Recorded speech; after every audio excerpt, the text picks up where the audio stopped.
Okey, yang ni BKKP nah. BKKP. Okey, bahagian A, B, C tu kamu buat sendiri. Tiru saja kat sini. Bahagian D sahaja yang perlu kamu buat. Cikgu dah tension dah ni. Kenapa berkelip-kelip ni? Siapa ada buku teks, refer tu buku teks senang. Okey, bahagian D ni lah yang perlu kamu isi sendiri. Nah, based on kamu punya apa yang kamu nak tahu tentang produk yang kamu akan buat tu. Nah, contohnya kat sini dalam buku teks kamu ni, dia bukan dia nak buat apa sebenarnya? Jawab guna ni. Mikrofon. Dalam buku teks ni dia nak buat apa sebenarnya? Produk yang dia nak dihasilkan ialah Berus kilap kasut. berus gilap kasut. Nah, sebab tu dia tanya benda yang berkaitan dengan berus tu, iaitu kasut. Berapa kasut yang anda miliki? Sebab dia nak tahu. Kita biasanya kita nak gosok kasut tu berapa pasang kasut. Nah, kalau setakat sepasang ke dua pasang tak apa lagi lah. Nah, dia nak tahu berapa kuantiti kasut yang kita ada. Sebab ikut produk dia mesti ada kait dengan objek. Nah, produk dia mesti ada objek. Kalau berus kasut, objek dia ialah kasut. Kalau kamu buat pinggan bekas makanan, objek dia apa? Objek dia ialah makanan tu lah. Nah, kalau bekas ayak, objek dia ialah ayak. Nah, sebab tu kamu kena tanya berkaitan dengan objek. Okey, yang kedua dia tanya jenis bahan. Kenapa dia tanya jenis bahan? Sebab dia nak cara apa? Jenis bahan bagi kasut. Okey, dia tanya jenis bahan bagi kasut. Sebab dia nak tahu kasut tu jenis apa. Sesuai dia, kadang-kadang bukan semua jenis kasut sesuai cara berus tu kan. Nak kilapkan dia. Okey. Seterusnya macam kamu, contohnya kalau kamu buat makanan, kamu boleh, kalau kamu buat bekas makanan, kamu boleh tanya makanan jenis apa yang selalu kamu bawa bekal, jenis berkuah ke, jenis kering ke, tu tanya orang macam tu. Macam tu. Kekerapan menggilap kasut. Boleh juga kamu tanya, kalau bahagian makanan tu kamu boleh tanya macam mana? Kekerapan menggunakan bekas makanan. Maksudnya berapa kali dia tapau makanan, contohnya kalau dia buat tupperware lah, berapa kali dia bawa makanan tu pergi sekolah. Contohnya bekalan makanan pergi ke pejabat contohnya. Bekalan makanan pergi ke tempat kerja. Berapa kali dalam seminggu tu contohnya. Boleh kamu tanya. Okay, dan dia ada dua jenis jawapan. Satu jawapan yang direct. Jawapan yang direct. Contohnya kamu bagi dia ada 3 pasang tempat kosong lah untuk diisi. Dan jawapan yang kedua ialah jawapan yang berbantu lah. Ada kamu guide dia. Contohnya kamu bagi jawapan kat dia. Pilihan jawapan kepada dia. Bila kamu ada pilihan jawapan ni, mudah untuk kamu buat analisis nanti. Contohnya jawapan yang di guide ni ialah contoh macam dalam buku teks ni lah. Harian, mingguan, bulanan, langsung tidak. Dia tick je yang mana yang dia nak. Yang jawapan dia tu lah. Okey nah. Cikgu rasa tak ada masalah kot untuk kamu nak hasilkan BKKP ni. Tak ada nah. Cikgu fikir macam tak ada. Cuma masalahnya ialah kamu tak mau buat je. Okey. Seterusnya mari kita tengok dekat sini. Dalam buku teks kamu ni, kenal pasti masalah inventif semua ni. Okey, di sini sebelum nak kenal pasti masalah inventif ni, kamu kena tahu dulu. Kamu kena buat dulu model fungsi. Okey, model fungsi. Mari kita tengok contoh model fungsi. Model fungsi bagi ni. Model fungsi yang cikgu biasa cerita kat kamu kan. Contohnya kalau dulu dalam tajuk mekatronik pun ada cerita pasal model fungsi, pasal analisis berantai punca dan kesan semua tu kan. Okey, kalau model fungsi ni, kamu bermula dengan apa, kita panggil apa? Kalau tangan tu kita panggil apa? Macam dinding. Apa panggil? Panggil apa? Kamu ingat tak? Lantai. Lantai tu kita panggil Subsistem nah.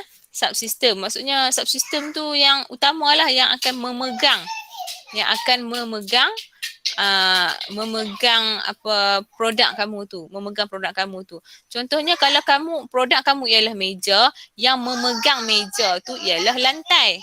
Yang memegang, apa maksud memegang? Memegang tu bukannya mencengkam lah. Kita faham memegang ni guna tangan macam mencengkam tak. Yang apa memegang lah. Yang hold menyebabkan meja kita ni boleh duduk statik, boleh duduk tegak elok ni sebab apa? Dia ada lantai. So lantai kadang-kadang kipas yang memegang kipas ialah ceiling kan. Semua tu ialah kita panggil subsistem. Dan tangan adalah salah satu subsistem juga. So tangan memegang apa? Kemudian pemegang berus, rongga, gam, berus, semua ni ialah apa? Sejenis apa? Sejenis komponen dalam produk itu. Nah, komponen dalam produk. Kamu punya produk tu mesti ada komponen-komponen dia. Nah, dia tak akan berdiri dengan sendirilah. Contohnya, kalau kamu tengoklah, bagi contoh apa? Meja lah. Kamu boleh bayangkan meja je lah pun. Contoh yang mudah kan. Okey, kalau meja tu dia komponen dia ialah apa? Muka meja, kaki meja. Skru nah. Skru. Getah alas kaki meja tu. Tu adalah komponen. Benda-benda yang terangkum ataupun terangkumlah dalam satu produk tersebut. Nah, okay. Dan akhirnya yang di hujungnya mestilah ialah objek. Kamu kena ingat yang tu. Objek di hujung, subsistem di depan. Okey, kalau kita tengok contoh kat sini, nah tangan memegang pemegang berus memegang rongga, rongga memegang gam, gam memegang berus, berus memegang krim kasut. Krim kasut memegang menyingkir air. Air memegang kasut. Pemegang berus, rongga, gam, berus, krim kasut. Okey, habuk. Nah, krim kasut menyingkir habuk. Krim kasut juga menyingkir air. Okey. Kasut sebab apa singkir? Sebab kasut tadi ni dia memegang habuk, dia memegang air. Jadi dapat singkirkan lah. Nah, dapat singkirkan. Kemudian tangan memegang kasut. Nah, so ada dua tangan kat sini. Kenapa ada dua tangan macam tu? Sebab satu lagi tangan kita hold kasut kan. Dan satu tangan memegang kasut dan satu tangan lagi memegang berus. Nah, dua-dua guna tangan lah. Okey, dan dekat situ dia ada nampak tak anak panah yang orang panggil apa benda tu? Siapa boleh dapat cikgu apa maksud anak panah warna merah tu?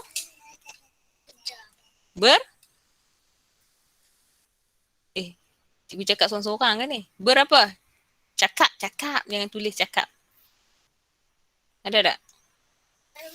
Okey, tak apa cikgu cakap seorang-seorang lah. Bermasalah nah. Yang merah tu ialah yang bermasalah. Sekarang ni masalah dia ialah habuk, kasut, kotor. Air, pegang kasut, kotor. Nah, tu masalah dia. Nah, yang ni sebenarnya model fungsi ni ialah bukannya produk yang akan kamu buat tapi produk yang dah wujud tu, produk sedia ada di pasaran tu. Maksud dia nah, berus yang digunakan tu, berus. Sebelum dia hasilkan sebelum dia hasilkan yang dia buat sekarang ni kita panggil apa? Produk dia tu, sebelum tu dia guna berus. Sebelum dia guna mesin tu kan, mesin untuk gilap kasut tu dia gunakan berus nah. Berus kasut tu. Okey. Nah, buat macam ni. Yang ni kena ada model fungsi. So hari ni cikgu nak kamu hasilkan model fungsi dan satu lagi yang ni. Analisis berantai punca dan kesan.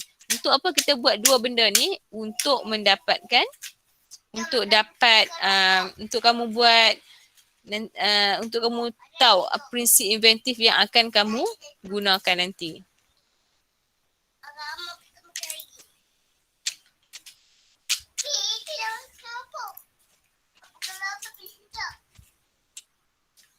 29 orang.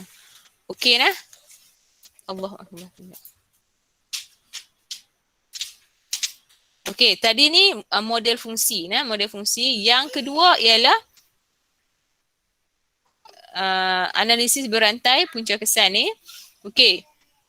Kesan dekat atas nah, ingat. Kesan di bahagian atas sekali, bawah dia ialah punca. Ingat, jangan terbalik pula nah.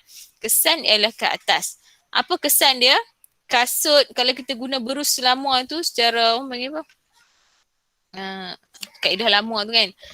Tradisional tu, kasut masih tidak berkilat selepas menggilap. Macam habuk keluar, ayak keluar tapi tak berkilat.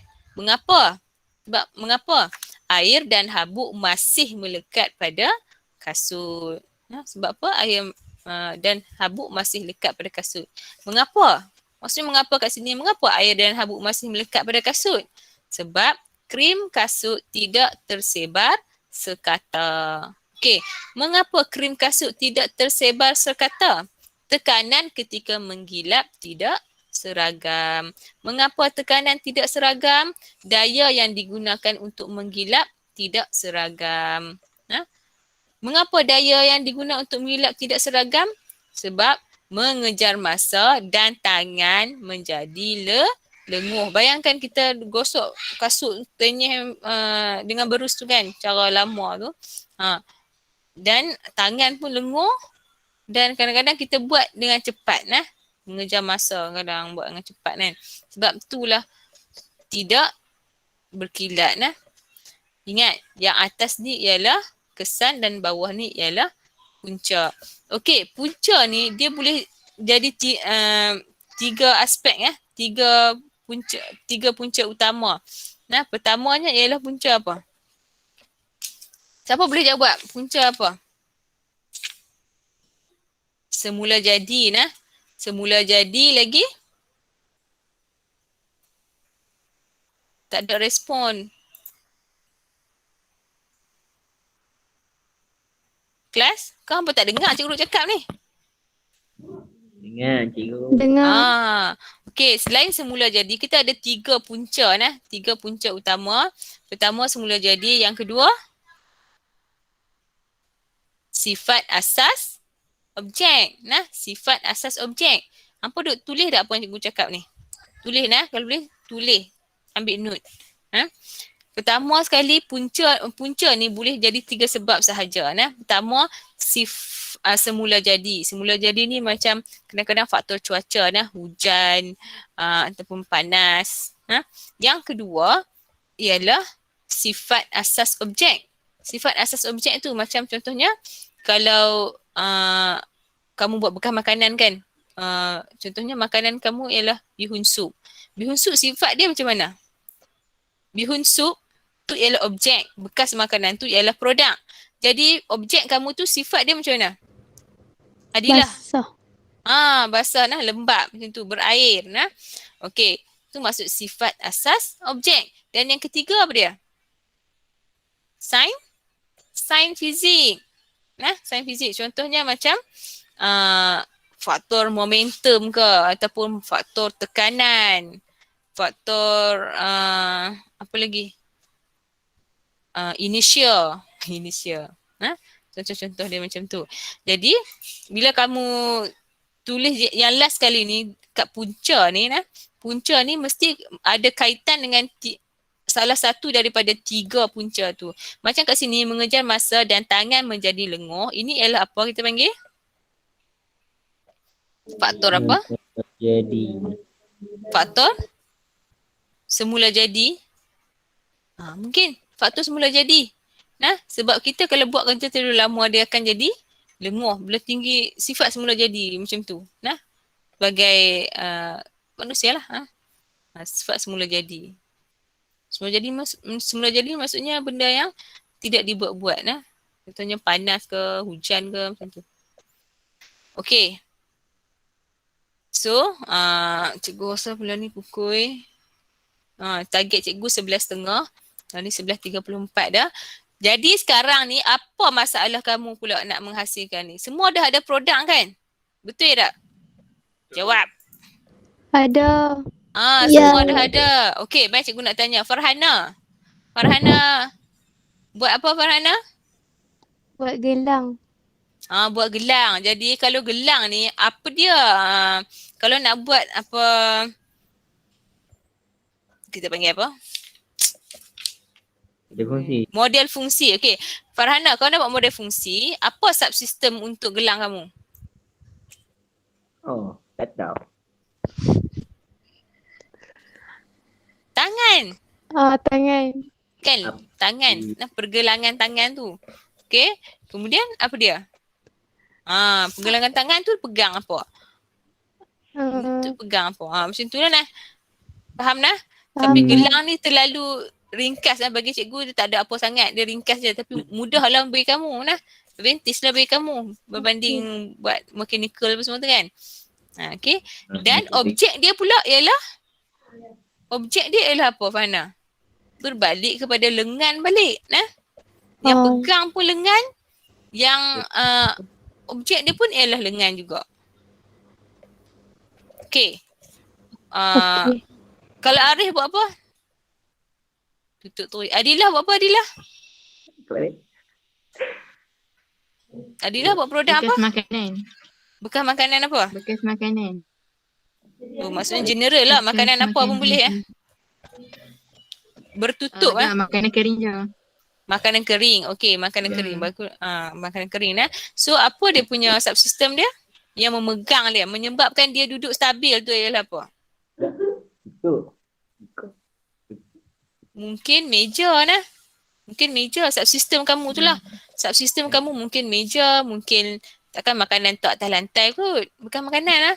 Meja ataupun kamu nak guna, kalau kamu buat bekas makanan yang boleh pegang, nah, boleh pegang tu yang ada tangkai semua tu. Jadi yang memegangnya ialah apa? Yang menyebabkan dia duduk, dia stabil kat situ tu. Kamu pegang tu kan? Tangan kan? Tangan nah. Tangan tu ialah subsistem dia. Ikutlah mana yang kamu nak nah. Ataupun meja. Meja sistem dia. Okey? Okey. Ada, cikgu rasa tak ada masalah. Arif buat apa Arif? Saya sarung tangan je. Okey, sarung tangan pun menarik juga. Sarung tangan, tangan kepada tangan lah. Tangan ialah subsistem, objek dia pun ialah Tangan. tangan juga. Tapi apa fungsi sarung tangan tu sebenarnya? Sat. Kepada untuk ulang kaji je. Buku. Untuk ulang kaji. Guna buku. time ulang kaji. Jadi kamu nak perlu Tangan. pegang apa? Objek dia buku. Objek dia buku. Betul ya? Objek dia buku. Jadi kamu kena buat sarung tangan yang sesuai untuk memegang buku. Nah, sesuai untuk memegang buku. Yang tidak ni, kalau boleh Arif, yang tidak apa, sarung tangan kan biasanya dia menyebabkan kita apa? Basah tu sebab berpeluh. Nah, berpeluh. Jadi, itu masalah dia. Kamu boleh selesaikan masalah kat situ. Nah, itu masalah. Dalam model fungsi, kamu boleh buat masalah dia ialah berpeluh. Tangan berpeluh. Okay? Yang lain ada lagi tak? Hazim buat apa Hazim?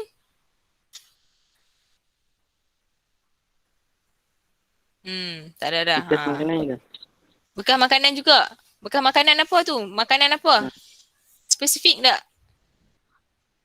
Dia untuk kalau yang gelang je. Oh, ada lampu lah. Maksudnya bolehlah tu nah. Subsistem kamu ialah apa? Lampu tu sebagai ekstra fungsi nah, ekstra fungsi. Maksudnya kamu punya subsistem ialah meja dan makanan tu ialah last sekali ialah objek dia nah. Tengah-tengah tu ialah apa kita panggil? Antara subsistem dengan objek tengah tu ialah komponen produk tu nah. Komponen produk. Okay nah. Ya? Mawat tak ada wakil je. Wakil? Mawat.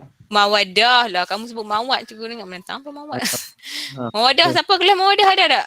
Mechanical. Ikram pun tak ada. Ikram pun tak ada lagi.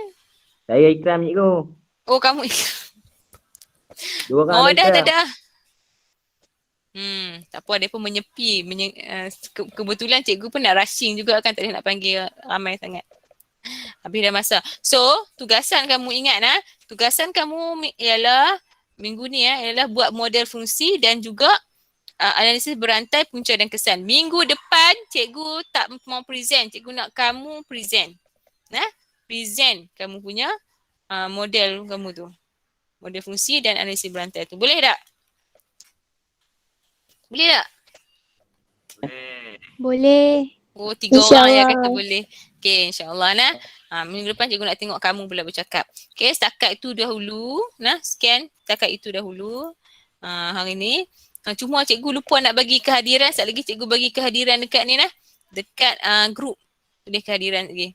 Okay, scan dahulu. Terima kasih. Assalamualaikum warahmatullahi wabarakatuh. Waalaikumsalam. Jumpa Terima kasih, lagi cikgu. insyaAllah. Terima kasih, cikgu. Sama-sama. Kembali. Terima kasih, cikgu. Terima kasih, cikgu. Sama. Terima kasih, cikgu. Okay, boleh left.